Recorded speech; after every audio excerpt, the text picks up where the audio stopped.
Almas queridas, Jesus nos abençoe. Em instantes, iniciamos o estudo bíblico desta manhã, hoje, detendo-nos no Evangelho de Marcos, capítulo 8, versículos 22 a 26, cura de um cego de Betsaida. Alguns pronunciam Betsaida, o que não tem muita importância para os nossos estudos. São 10 horas e a disciplina e o respeito exigem que sejamos pontuais. Que Deus, nosso Pai, que nosso Senhor Jesus Cristo, que a espiritualidade superior encontre em nossas mentes e corações o ambiente adequado para que nos penetrem, nos permeiem e nos abençoem. Agradeço a você por hoje e por sempre. Vejo na tela a presença do amigo Paulo Renato, de Americana, Célia Casotti, de Serra Negra, Vera de Birigui, Adolfo de Jaboticabal e certamente outros corações queridos. Leio e em seguida comento. Cura de um cego de Betsaida. E chegou a Betsaida, e trouxeram-lhe um cego, e rogaram-lhe que lhe tocasse. E tomando o cego pela mão, levou-o para fora da aldeia, e cuspindo-lhe nos olhos e impondo-lhe as mãos, perguntou-lhe se via alguma coisa. E levantando ele os olhos, disse: vejo os homens, pois os vejo como árvores que andam. Depois tornou a pôr-lhe as mãos nos olhos, e ele, olhando firmemente, ficou restabelecido e já via ao longe e distintamente a todos. E mandou-o para a sua casa, dizendo: não entres na aldeia. Recordo que o nosso estudo não tem a pretensão de esgotar todas as interpretações possíveis, dentre outras razões, pela exiguidade do tempo e também porque não detenho cultura suficiente para a tudo abordar. Outra observação que sempre fazemos é que neste estudo buscamos quanto possível a alma do Evangelho, a essência do Evangelho, sem nos determos em aspectos históricos, geográficos, políticos econômicos que são interessantes, mas que não são essenciais para a vida do espírito. O texto é curto, não precisamos agora repeti-lo. Vou pontuar algumas coisas, esperando que estas observações nos sirvam à edificação do espírito. Vemos aqui que Jesus não aceita ser o propagandista de suas ações divinas. Ele nada faz para a sua projeção pessoal. Age estimulando o crescimento pessoal e o crescimento da fé do beneficiário de sua ação. Jesus, nesta passagem, como em todas as passagens, não faz questão alguma de exibir-se, de projetar-se, de aparecer numa expressão que ainda utilizamos. Por quê?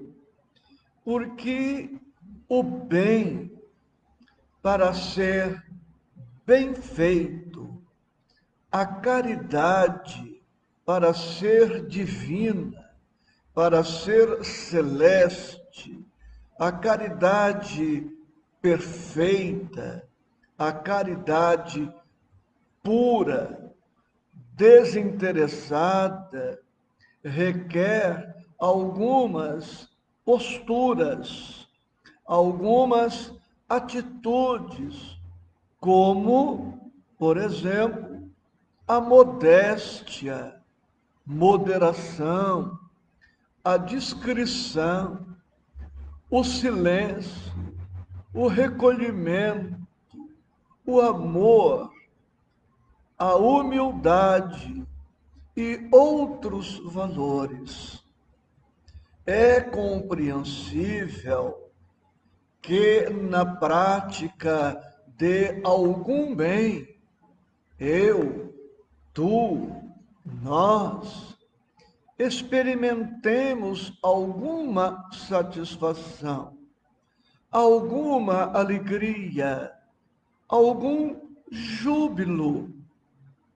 Não estamos impedidos de experimentar alegria justa na prática do bem.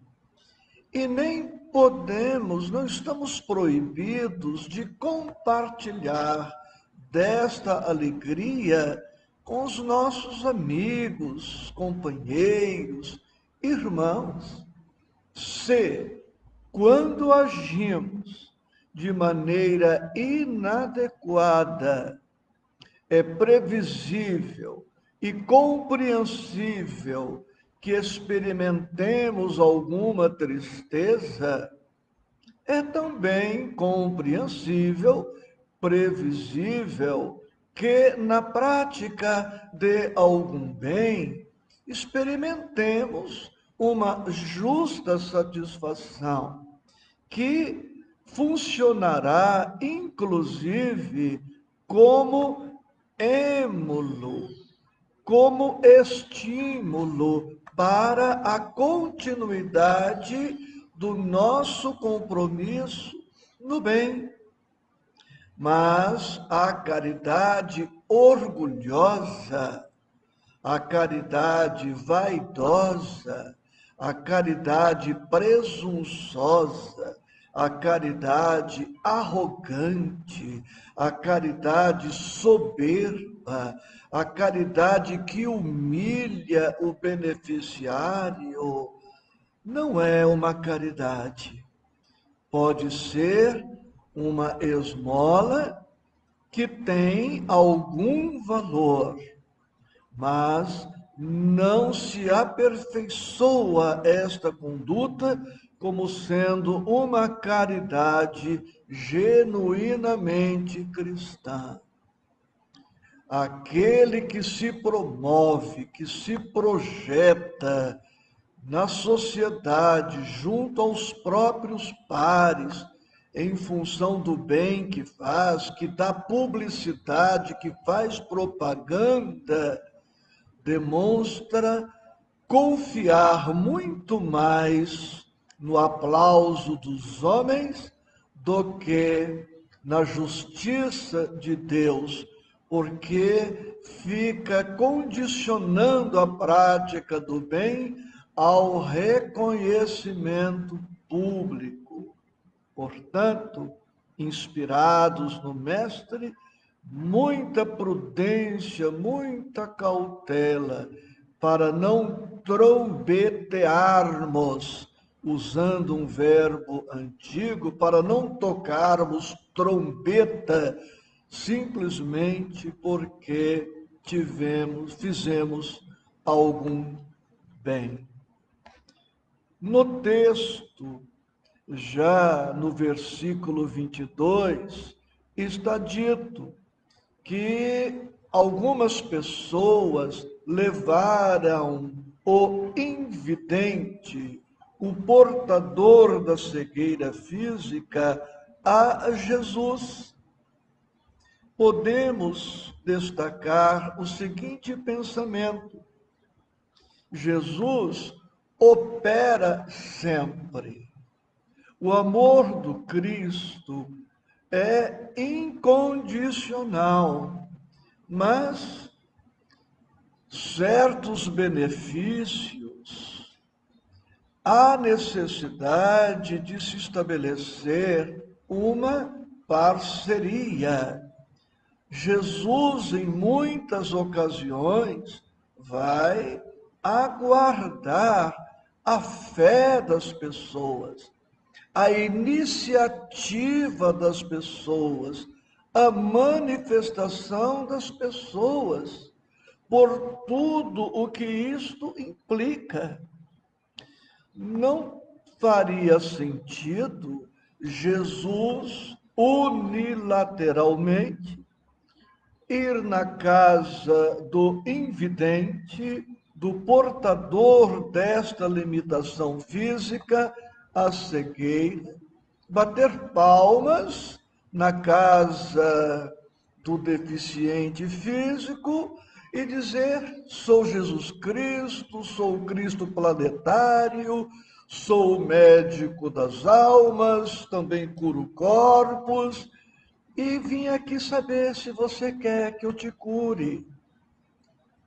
Seria até uma indiscrição, um atrevimento do Mestre, uma falta de respeito à liberdade individual, seria presunçoso da parte dele. O cego poderia até dizer: não te conheço. Quem disse para você que eu estou interessado na recuperação da minha visão? Estou bem como cego, sou mendigo, exploro a minha limitação, para mim está bem assim, não preciso trabalhar, as pessoas cuidam de mim, portanto, vá cuidar da sua vida. Então o Cristo aguarda. Não que ele precise, mas nós precisamos, quando oramos, quando procuramos Deus, quando procuramos o Cristo, quando procuramos a espiritualidade, isto é, sobretudo, bom, necessário para nós. Eu me conheço no ato de pedir. Eu tenho no ato de pedir, a oportunidade de perceber meus pensamentos, meus sentimentos. À medida em que a gente extravasa, faz uma catarse, coloca para fora alguma coisa, isso vai nos remeter, de alguma forma, ao autoconhecimento. Então, aqui, Jesus, esperando a iniciativa das pessoas, deu a elas todas a oportunidade de despertarem para a solidariedade em relação ao deficiente visual, deu a todos eles a oportunidade de demonstrar a fé, a esperança, a confiança. Eles se deram ao trabalho de ir ao encontro do Mestre, ou seja, fizeram a parte que lhes competia na cura que eles desejavam para aquela pessoa. Quando, pois, buscamos o Cristo, nós nos revelamos e nos comprometemos. Se pedimos esta ou aquela bênção para a espiritualidade e recebemos esta bênção, há de nossa parte, a partir daí, um compromisso. A vida, a espiritualidade, Deus, o Cristo, quererão saber o que faremos agora com esta bênção. Tanto é assim que o texto, terminando no versículo 26, está dito que Jesus mandou-o para casa. Agora que este homem era um vidente, agora que ele começou a enxergar, ele tinha compromissos domésticos com a coletividade, sem dúvida, com a humanidade, sem dúvida, mas a começar pelo compromisso doméstico.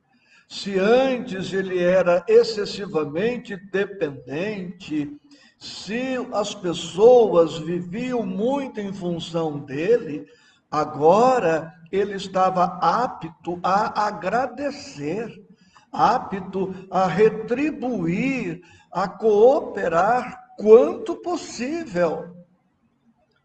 Seguindo em nossas reflexões, vemos que Jesus está no versículo 23, 24 e 25, que Jesus não cura o cego num só ato.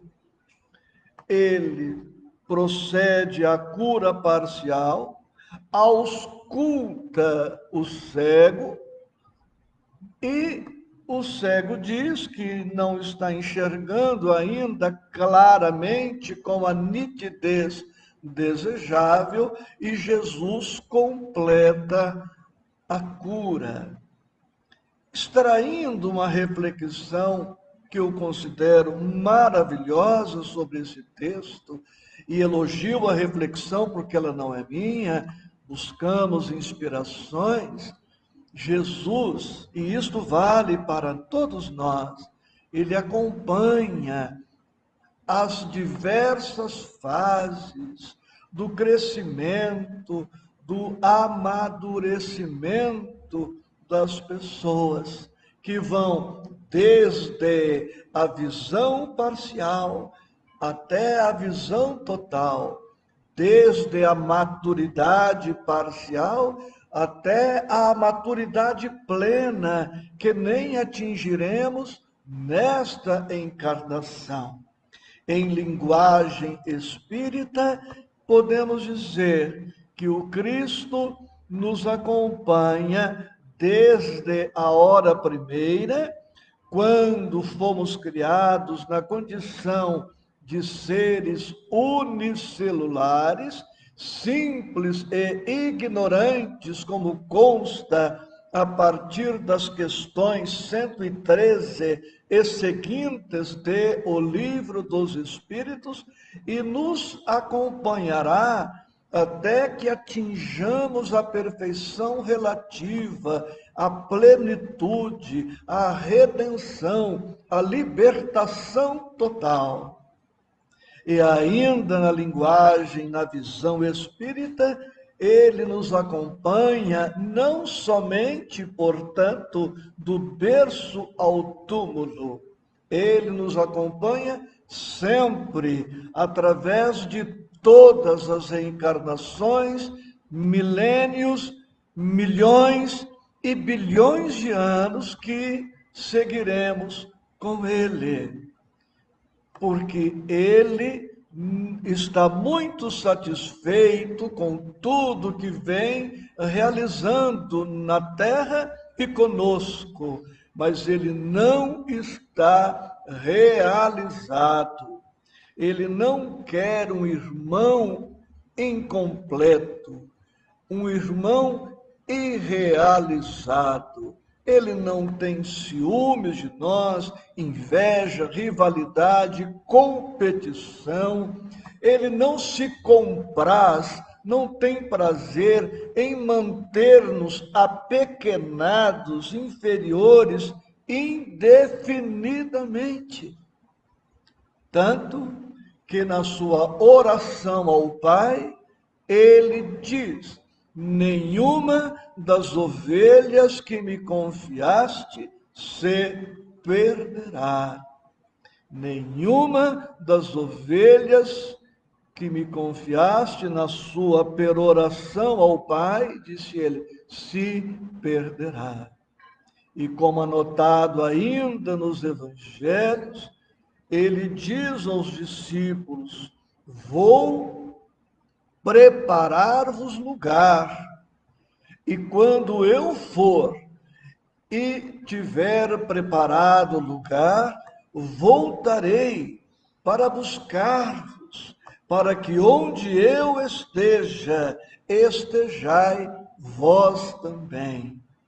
Então, o Cristo aqui em relação ao portador da deficiência visual não se dá por realizado.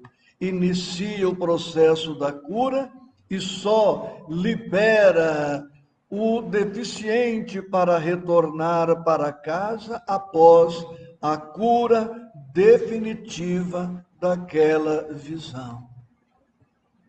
Outra ilação a fazer, que está na sinopse, é esta: Jesus sabe dos nossos limites e tem paciência conosco.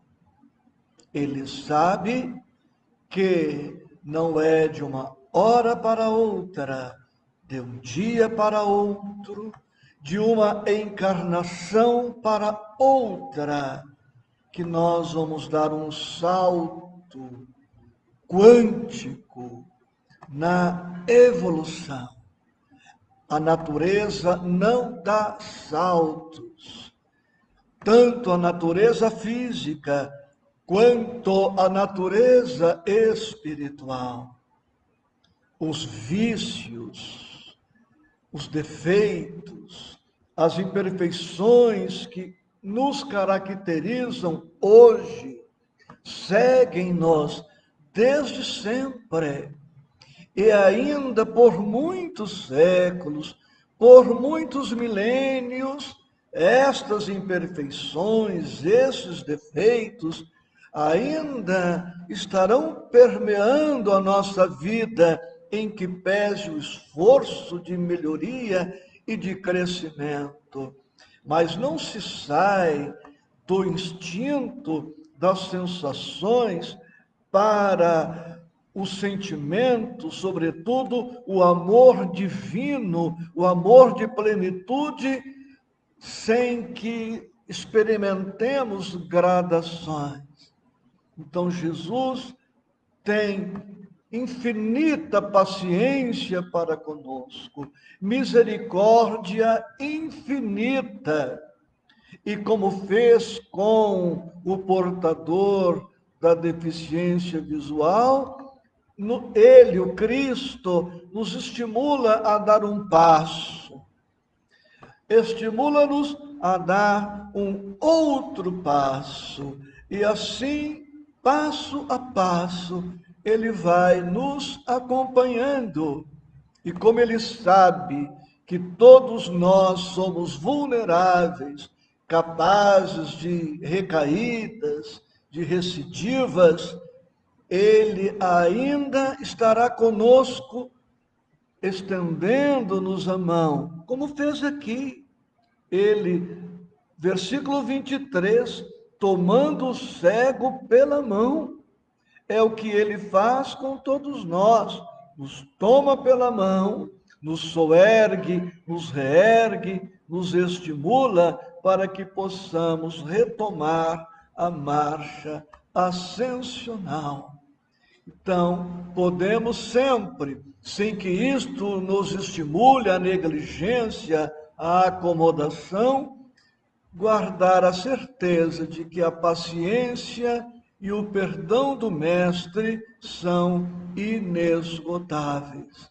Por isso, os dias se sucedem, as oportunidades se repetem. Com a idade que atingi, eu percebo que Jesus, que Deus, que a espiritualidade renovam sim as oportunidades. Em situações em que no passado cometi equívocos, pelos meus 67 anos, já observo que no tempo e no espaço, as mesmas experiências nas quais eu malogrei, fracassei, elas se repetem. É a vida me dando uma outra oportunidade de fazer melhor o que não foi tão bem feito e de me permitir fazer uma avaliação de mim mesmo. E quem tiver olhos de ver, ouvidos de ouvir, sensibilidade para perceber, verificará que todas as experiências voltam no fluxo e refluxo que caracteriza a vida universal. Jesus toma o cego pela mão, leva-o para fora da aldeia. Nem sempre a presença do Cristo se manifestará com estrondo, com estardalhaço. Todo aquele que afirma que Deus o abandonou, que o Cristo o abandonou, que a espiritualidade o abandonou, todo aquele que se afirma só, esquecido, em verdade, não está percebendo o quanto Deus, o quanto Cristo, o quanto a espiritualidade vem providenciando imperceptivelmente para ele. Porque quase sempre a presença do Cristo é discreta, sutil, mas efetiva, como consta de nosso resumo. É uma presença real e permanente. Algumas pessoas, vemos no texto, levaram o portador da deficiência a Jesus. Quanto a nós, nada de vergonha no sentido de procurar o Mestre, que a nossa timidez, que o nosso acanhamento, que o nosso complexo de inferioridade, que algum sentimento de vergonha, de tristeza, nos impeça procurar Jesus. O texto não diz, mas é intuitivo que eram pessoas da massa, pessoas comuns, que conheciam o poder do Cristo e levaram um amigo conhecido até o Mestre. Portanto, nós, independentemente do nosso passado, do nosso presente, das nossas culpas, erros, quedas, crimes, escorregadas, procuremos o Mestre. Porque o médico é para os que estão doentes, não é isso? O professor é para aquele que precisa do alfabeto. Então nós precisamos ficar muito à vontade, humildemente nos apresentarmos, confiantemente, confessarmos as nossas dificuldades e procurá-lo. E ele certamente nos auxiliará. Observamos que Jesus realizou com o cego o que o cego já havia plantado no seu próprio coração. As pessoas acreditavam que Jesus pudesse curá-lo. O cego que se deixou levar e guiar, intimamente acreditava que Jesus pudesse curá-lo. Portanto, o componente da fé, o componente da esperança, o componente da entrega estavam presentes naquele deficiente e naquelas pessoas. Eles não foram simplesmente por ir. E observamos que Jesus realiza aquilo que pediram a Jesus que ele o fizesse. Jesus não faz nem mais, nem menos, aparentemente, mas o cego, ao recuperar a visão, ganhou muito mais do que simplesmente a visão física. Ele recupera a sua autonomia, a sua independência, sua autoestima certamente melhora, ele poderá se sentir mais útil, mais necessário, mais importante, poderá expressar melhor a sua gratidão no serviço a todos, no serviço à comunidade. Portanto, organicamente, Jesus se atém à necessidade, mas no sentido moral e espiritual, o Cristo dá muito mais para aquele deficiente do que poderíamos supor numa leitura rápida. Jesus faz conosco o que fez com o deficiente visual. Pega-nos pela mão e nos leva para onde devemos ir. Terminando as nossas reflexões, tenhamos esta certeza: o Senhor nos conduziu até aqui e pode e quer nos conduzir a novos tempos até a vitória plena. Vamos repetir: tenhamos esta certeza: o Senhor nos conduziu até aqui e pode e quer nos conduzir a novos tempos, a novos lugares, a novas possibilidades, até a vitória plena. E terminando, se já conseguimos, como o cego da passagem, enxergar alguma coisa, avancemos com decisão no rumo que nos compete. Se já conseguimos enxergar alguma coisa, avancemos com decisão no rumo que nos compete.